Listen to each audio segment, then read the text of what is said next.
Hi, y'all. It's Joey with ActivateSA, and I'm here with one of our board members, Trent. And it's the 36th anniversary this year for the ADA. What does this law and anniversary mean to you, and how does it help you? So when you're a person living with a disability, you come to realize pretty quickly that for most of the history of the United States, the built environment wasn't designed or constructed to really accommodate the needs that we experience and live with on a daily basis. So ADA has just been this huge transformational shift in our way of thinking and how we design cities and plan for cities, and it's really helped us make a pretty instrumental, transformative change toward having a more equitable and accessible built environment. Thanks for sharing your perspective on that, Trent. And what are some of the accessibility challenges for you in your daily life, and what are some of the places you have seen great improvements, especially in public environments such as streets or maybe even trails in San Antonio? Yeah, streets are really the lifeblood of our city, and like I said before, for a very long time they weren't designed to really accommodate the needs of somebody who may be moving or rolling through those spaces. So I think we still have a long way to go in terms of making sure that all of our streets and sidewalks are truly accessible.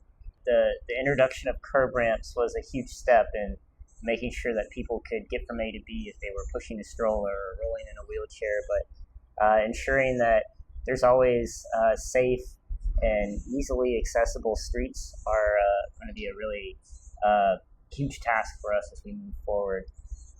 That said, in San Antonio, we're incredibly lucky to have this incredible Greenway trail system that truly connects our city together, and it's been designed with a lot of thought by the City Parks Department to be an accessible recreational experience, and it's really unlike anything that you see in most cities.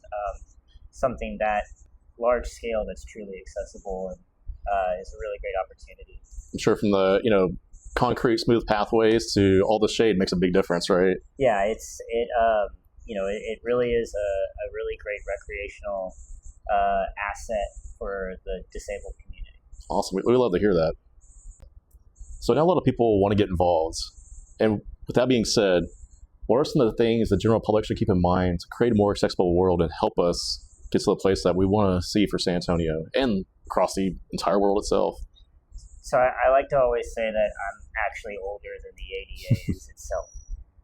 That means it's a fairly new concept, and it's a fairly new policy that's only just begun to create the kind of change that it's intended to. So with that in mind, we need to continue to be out there making sure that those improvements carry through to projects as we go forward, and advocating for them and implementing them as we try to make a more equitable and accessible city.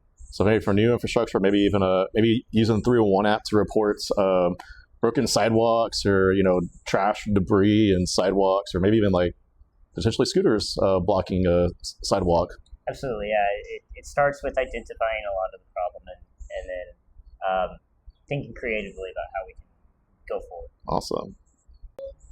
Thanks, Trent. And hey, y'all, let's keep working together to make San Antonio safer and more accessible for people of all ages and abilities. Thank you.